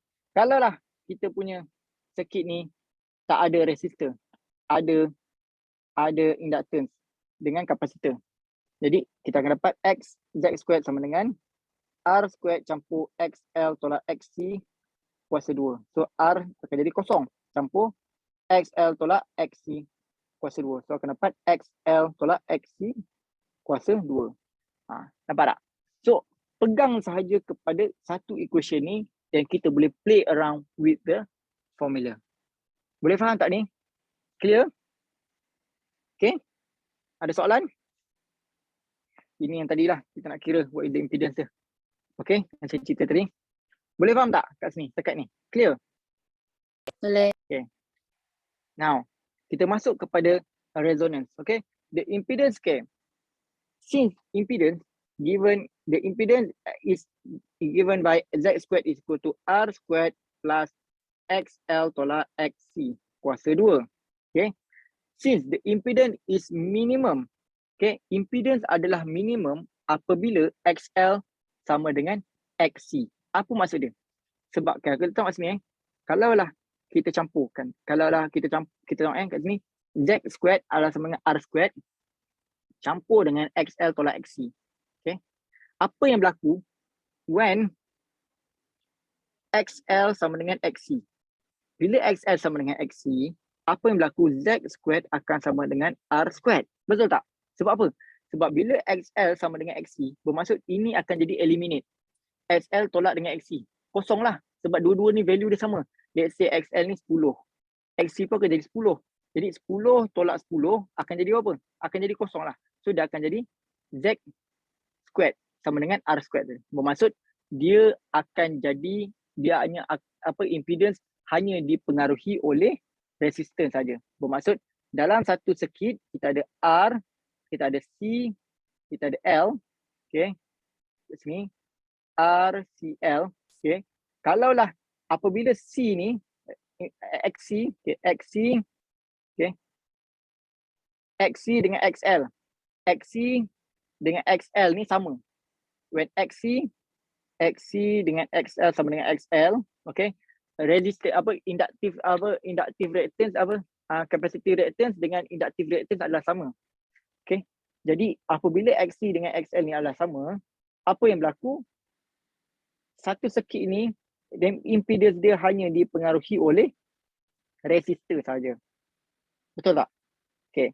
Macam mana konsep ini nak berlaku? Okay. Bila satu circuit, apabila XC sama dengan XL, bermaksud impedance yang dalam satu circuit yang mempunyai tiga komponen ni, dia akan jadi sangat-sangat rendah.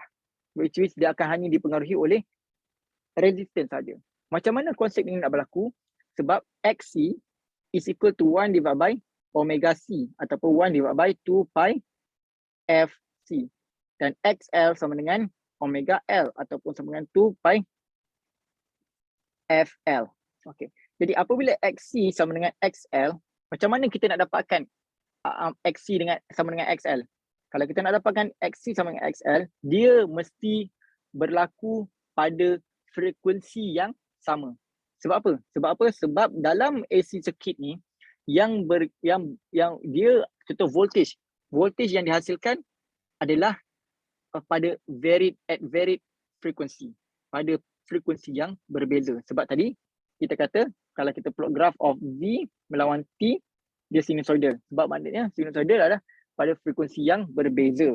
Jadi apabila XC sama dengan XL, so XC adalah sama dengan 1/2 pi FC is equal to 2 pi FL. Jadi kalau kita nak kira frekuensi, kita akan dapat 2 pi darab dengan 2 pi, okay, darabkan dengan F kuasa 2, darabkan dengan sama dengan LC. Betul tak? Okay, maksudnya saya bawa yang ini 2 pi, F ni bawa naik atas, okay, dan LC bawa ke bawah. Jadi saya akan dapat 4 pi kuasa 2 F kuasa 2 sama dengan 1 divided by LC. So saya bawa pergi sebelah sini. Jadi saya akan dapat F kuasa 2 sama dengan 4 pi kuasa 2 LC 1. Okay, 1 bahagi dengan 4 pi kuasa 2 LC. Frekuensi sama dengan square root of 1 bahagi 4 pi kuasa 2 LC. Which dia akan dapat sama dengan 1 bahagi 4 pi kuasa 2 akan dapat 2 pi square root LC. So ini adalah pada frekuensi yang mana apabila frekuensi kita tahu nilai what is dia punya inductance, what is dia punya capacitance, okay. So dekat situ kita tahu, apabila kita tahu what is dia punya inductance dengan capacitance, so kita dapat dia punya what we call as the frequency resonance, okay. Kita dapat frekuensi resonance, apa nama kita panggil?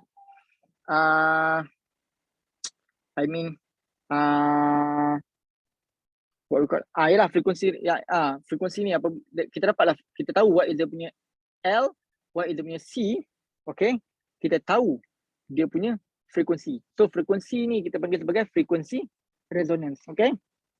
So F ni kita panggil sebagai resonance frekuensi ataupun frekuensi resonance, yang mana apabila satu circuit itu mencapai frekuensi resonance, nilai impedance di dalam satu elektrik circuit tu adalah sangat-sangat minimum. Boleh faham tak? Clear tak? Okay ke, clear ke semua ni? Faham? Kalau korang malas nak fikir, korang ingat ni je. Okay. Frekuensi resonance sama dengan 1 divided by 2 pi square root LC. Tapi kalau korang lupa, korang ingatlah XL sama dengan XC dan korang boleh derive. Okay. Boleh faham tak ni? Clear tak? Okay. Apakah kepentingan frekuensi resonan ni? Kenapa frekuensi resonan ni penting sangat? Kan? Apa yang sibuk-sibuk sangat kita nak belajar pasal frekuensi resonan ni? Inilah yang digunakan bila awak nak pasang radio kat dalam kereta. Macam Mai suka dengar radio Hot FM contoh dia kan. Pagi-pagi nak dengar Hot FM. Sambil-sambil bawa kereta. Jadi dia tekanlah 90 7.6 FM, betul? Okay, megahertz. Jadi apabila kita punya frekuensi daripada kita punya kereta tersebut, radio kita tu sama dengan frekuensi yang dikeluarkan oleh oleh Astro pula. Kalau Hot FM daripada Media Prima, TV3 lah kan, okay, daripada Media Prima. Jadi frekuensi yang dikeluarkan tu sama, alright, kita panggil sebagai resonance, matching, okay, match. So the frequency is matching, kita dapatlah dengar radio tersebut, okay, dapatlah dengar suara tersebut. So itulah dipanggil sebagai frekuensi resonance. Alright, so itu application dia. So itulah kenapa pentingnya frekuensi resonance ni. Ini antara application dia lah, sebab kita nak dapatkan resistance yang rendah, kita nak tune radio kita. So sebab tu bila awak masuk ke, contohnya awak pergi kepada satu negeri yang lain kan, awak pergi kepada negeri yang lain, awak kena ubah orang kata apa, kena ubah frekuensi radio. Sebab apa? Sebab di kawasan tersebut maknanya frekuensi tu dah tak sama. Okay, maknanya resonance frekuensi tu dah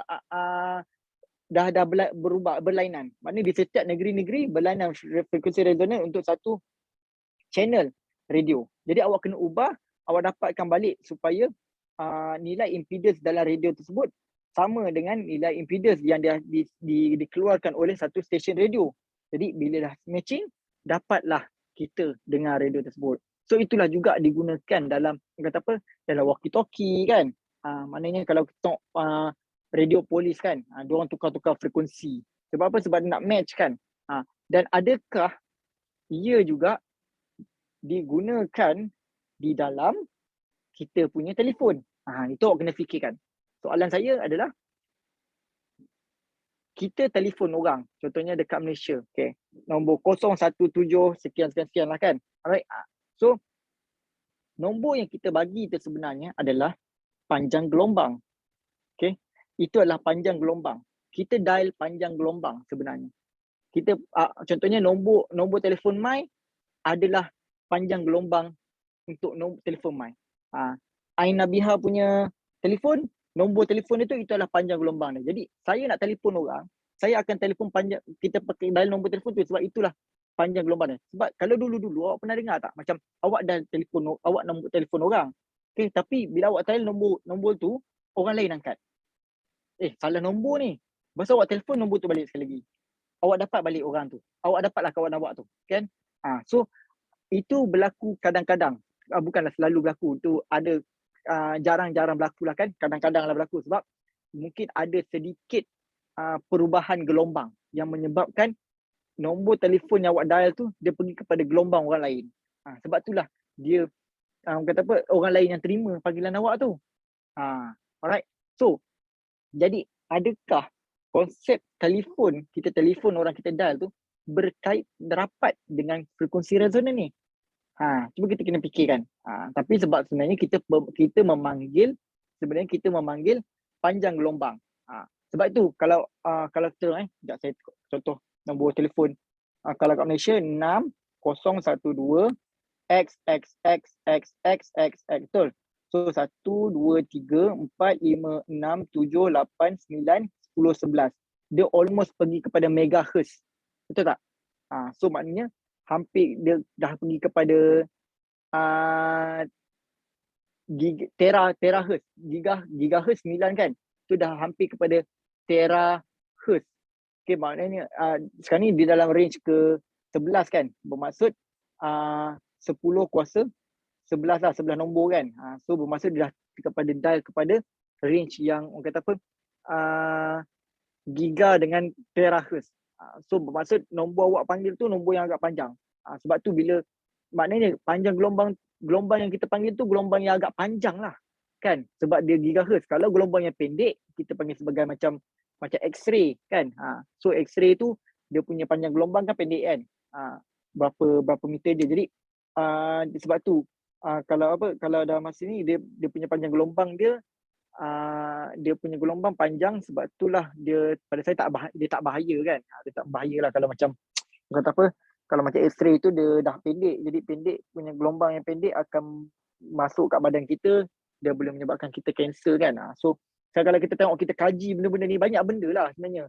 Kalau awak kata apa, fizik ni kalau kita faham, okay, banyak benda yang kita boleh apply tau.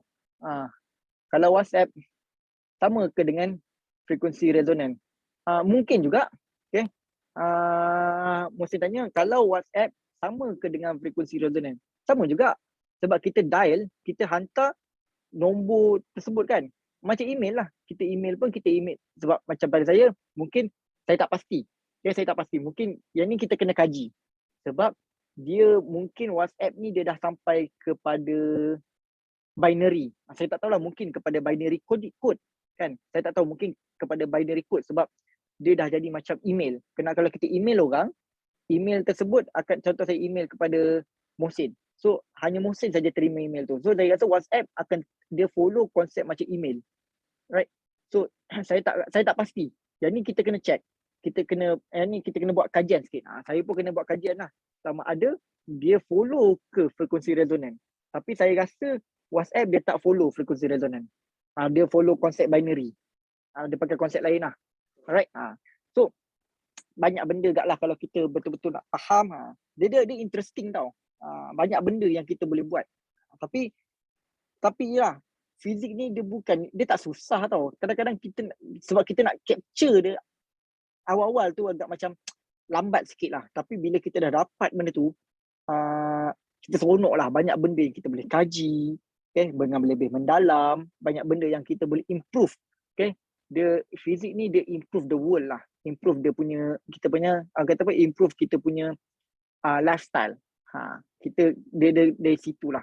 Sama ada kita nak improve dari segi gadget ke, dari segi medical ke, mana-mana lah kan, yang mana kita nak fokus. So bukan saya lah ya. Kalau awak tanya saya, memanglah saya nak ramai-ramai ambil fizik. Kita nak menambahkan fizisis dalam Malaysia, dalam dunia. Tetapi pada saya, untuk pemilihan subjek, pilih course yang awak minat, okay?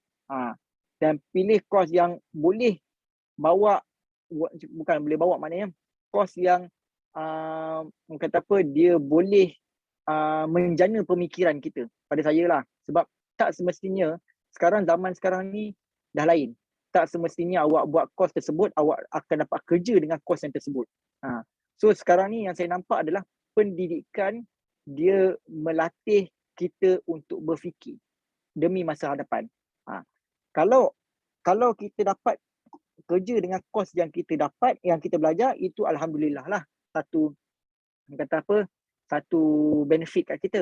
Tapi ada kala yang kita kita belajar lain, kita kerja lain. Tapi kita gunakan benda yang education yang kita dah belajar tersebut untuk untuk improve kita punya pemikiran, supaya kita bila kita kerja dalam bidang yang lain, kita boleh cuba kaitkan, kita boleh cuba menambah baik berdasarkan ilmu yang kita ada.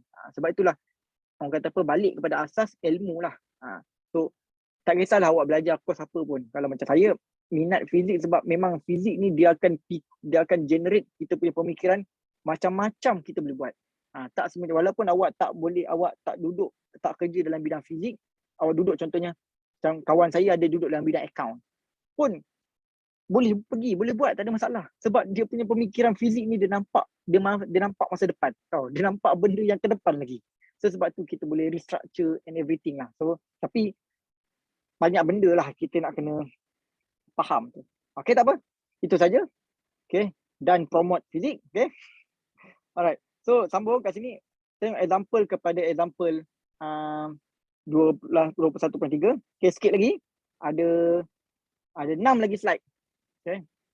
Figure below shows the variation of voltage of an AC in time t. This source is connected to a resistor of 4.5 kilo ohm. If the maximum voltage is 240 volt, find the frequency of the source. Jadi dia kata, kalau maximum voltage adalah 240, kat sini lah. Kat sini adalah 240 volt maximum. Okay, kat sini maximum negatif 240 volt. Right? Dia kata resistor adalah sama dengan 4.5 kali 10 kuasa 3 ohm. So dia suruh cari frekuensi. What is the frequency of the source? Macam mana kita nak kira frekuensi? Okay. Frekuensi kita dah belajar. Awak belajar dengan apa? dengan Dr. Syarudin kesayangan Tariq. Okay. So, F is equal to 1 divided by T. Betul tak? Jadi, frekuensi sama dengan 1 bahagi dengan T. One complete cycle. One complete cycle kat mana? Kalau kita tengok sini, ini dia naik, turun dan naik. Ini dipanggil sebagai one complete cycle. Kat sini kita panggil sebagai one complete cycle. Right? So, one complete cycle is equal to, kat sini 0.04 saat. Bersamaan 0.01 bagi 0.04 saat. Sama apa? 1 bagi 0.04. Kita akan dapat 25 Hertz. Alright. So, question ni, the RMS current through the resistor. Sekarang kat sini adalah voltage. Okay. V sama dengan IR. V0 sama dengan I0 multiply by R0. So, kita dapatkan I0 dulu. I0 sama dengan V0 bahagi dengan R. Sebab dia dah bagi voltage yang maksimum. Sama dengan 240 bahagi dengan 4500. So, dapat apa? 240 bagi 4500 sama dengan 0.0533. Betul? Ataupun 5.33. Okay. Kita tukar 5.33 kali 10 kuasa negatif 2 ampere. So, sebabkan kita nak dapatkan IRMS. So, IRMS is equal to I0 bahagi dengan square root 2. Sebab itulah saya cari I0 dulu. Okay, so dapatlah 5.33 kali 10 kuasa negatif 2 bahagi dengan square root 2. So, kita akan dapat apa? Bahagi square root 2. 3.77 kali 10 kuasa negatif 2 ampere. Alright, boleh faham? Now, the average power. Dia suruh cari average power. Nak dapatkan average power, awak boleh tulis P average sama dengan half I0 V0 pun boleh. Betul? Sebab kat sini kalau saya nak, saya buat pakai I0 multiply by V0 sebab saya dah kira I0 kat sini. Okay? Ataupun awak boleh buat sama dengan VRMS multiply by IRMS. Sebab awak dah dapatkan IRMS, awak nak kena kira VRMS. Sebab saya malas. Saya malas nak kira VRMS, saya pakai balik apa yang saya dah ada. So, saya akan guna yang atas. Dapat half I0 adalah sama dengan 5.33 kali 10 kuasa negatif 2 multiply by voltage adalah 240 volt. So, dapat apa? 5.33 E negatif 2 darabkan dengan 240 bagi 2. Dapat 6.396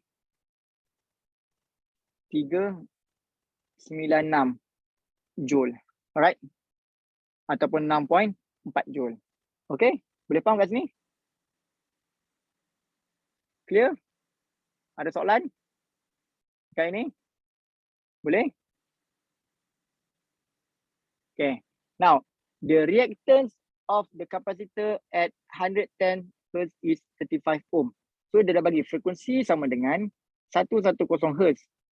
Reactance of the capacitor XC. Capacitor adalah sama dengan 35 ohm. So, cari capacitance. So, kita gunakan XC sama dengan 1 divided by omega C. Ataupun 1 divided by 2 pi FC. Jadi, C sama dengan 1 divided by 2 pi FXC.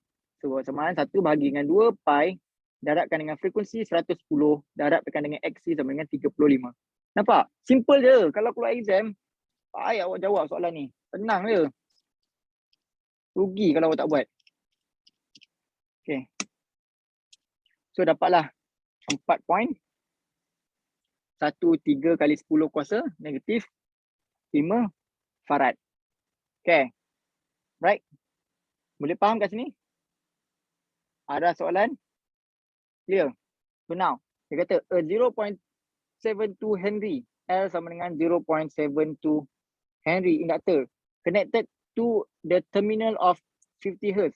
Frekuensi sama dengan 50 Hz. AC generator. What is the inductive reactance? Dia suruh cari XL of this circuit. XL sama dengan omega L sama dengan 2 pi FL. Sama dengan 2 pi darab dengan frekuensi adalah sama dengan 50 darab dengan 0.72. So dapat apa? 2 pi darabkan dengan 2 pi darab 50 darab 0.72. Dapatlah 226.194 ohm. Okay? Boleh ke ni? Korang ni okey tak?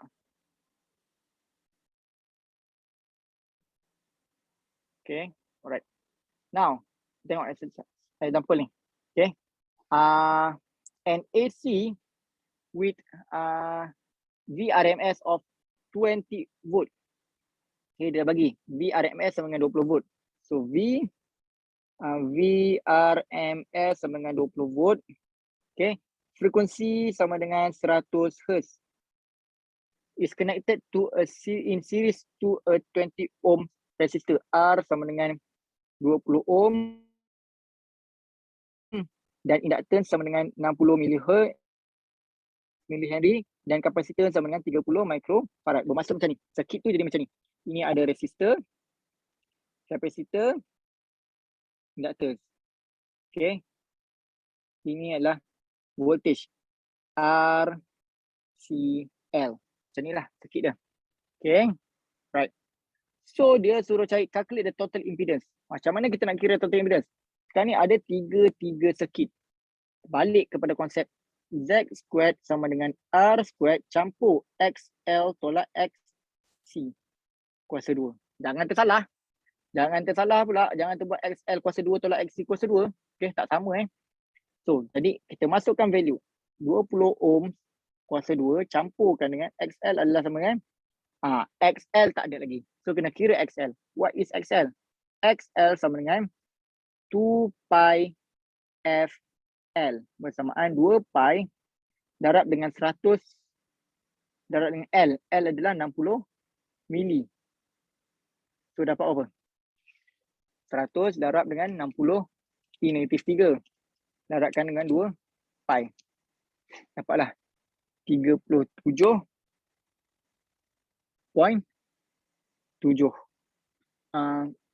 berapa ni? 7 ohm. Betul tak? Dapat? Betul? Okay. 37.7. Tolak dengan XC. So XC sama dengan 1 divided by 2 pi FC. Sama dengan 1 bahagikan dengan 2 pi darab dengan 100. C adalah sama dengan 30 kali 10 kuasa negatif 6. So dapat apa? 2 pi darab dengan 100 darabkan dengan 30 E-6. 1 bahagian 53.05 ohm. So tolak dengan 53.05 kuasa 2. So dapat apa? So 37.7 tolak dengan 53.05. Dapat value dan dapat kuasa 2. Memang negatif kan? Awak kuasakan 2 dapatlah positif. Jadi campurkan dengan 20 kuasa 2, awak akan dapat 635.62. Dah siap ke? Belum. Itu adalah Z squared. So Z adalah sama dengan punca kuasa. Dapatlah 25.21 ohm. Okay. Boleh dapat? Boleh faham ni? Kat sini clear Ada soalan? Okay, now calculate the IRMS. Maknanya IRMS sama dengan I0 bagi dengan square root 2. Macam mana kita nak bagikan, kita nak dapatkan I0? Kita ada apa? Okay, tak payah I0. Kita ada apa? Sekarang ni, yang ni salah. Okay, yang ni salah pula bukan. Kita kena pakai equation lain. So, selain daripada equation ni tak boleh pakai sebab kita tak ada I0. Okay. Equation mana kita boleh pakai? Kita boleh pakai V, saya tulis kat bawah lah. VRMS sama dengan IRMS multiply by R. Bukan pakai R. Sekarang ni R ni adalah resistor. Kalau di dalam case ni, semua ini dah dikonsiderkan sebagai, apa nama? Semua ini dikonsider sebagai satu komponen. Mana dia denote dia sebagai Z. Okay. So VRMS must equal to IRMS multiplied by Z, which is impedance. So IRMS is equal to VRMS bahagikan dengan Z. Jadi V kita adalah sama dengan 20 volt bahagikan dengan Z adalah 25.21 bagikan. So 20 bagi answer dapatlah 0.79 ampere. Okay? Boleh faham kat sini? Ada soalan? Okay, clear. Now, pergi kepada soalan yang kedua. A series AC circuit comprised of the perkataan 60. Okay. L sama dengan 60 mH. Inductor and capacitor sama dengan 2.5 microfarad. What is the resonant frequency? Dia suruh cari resonant frequency. Resonant frequency berlaku apabila XL sama dengan XC. Jadi XL sama dengan 2 pi FL equal to 1 divided by 2 pi FC. Jadi kita boleh buat F cos F sama dengan 1 divided by 2 pi multiply by LC di square rootkan. So kalau kita buat kat sini 1 bahagikan dengan 2 pi multiply by L adalah sama dengan 60 kali 10 kuasa negatif 3. C adalah 2.5 kali 10 kuasa negatif 6. So dapat apa? So 60 I negatif 3 darabkan dengan 2.5 I negatif 6. Square root darabkan dengan 2 pi. 1 bagi answer. Dapatlah 410.94 Hz. Okay. Alright. Okay ke ni? Boleh? Ni lah dia tadi. Okay, ada soalan? Habislah kita punya chapter 21. Ada sebarang soalan? Sebenarnya chapter ni saya ajar 1 jam je kalau physical. Okay. Tapi sebabkan online, kita ambil lah masa sikit.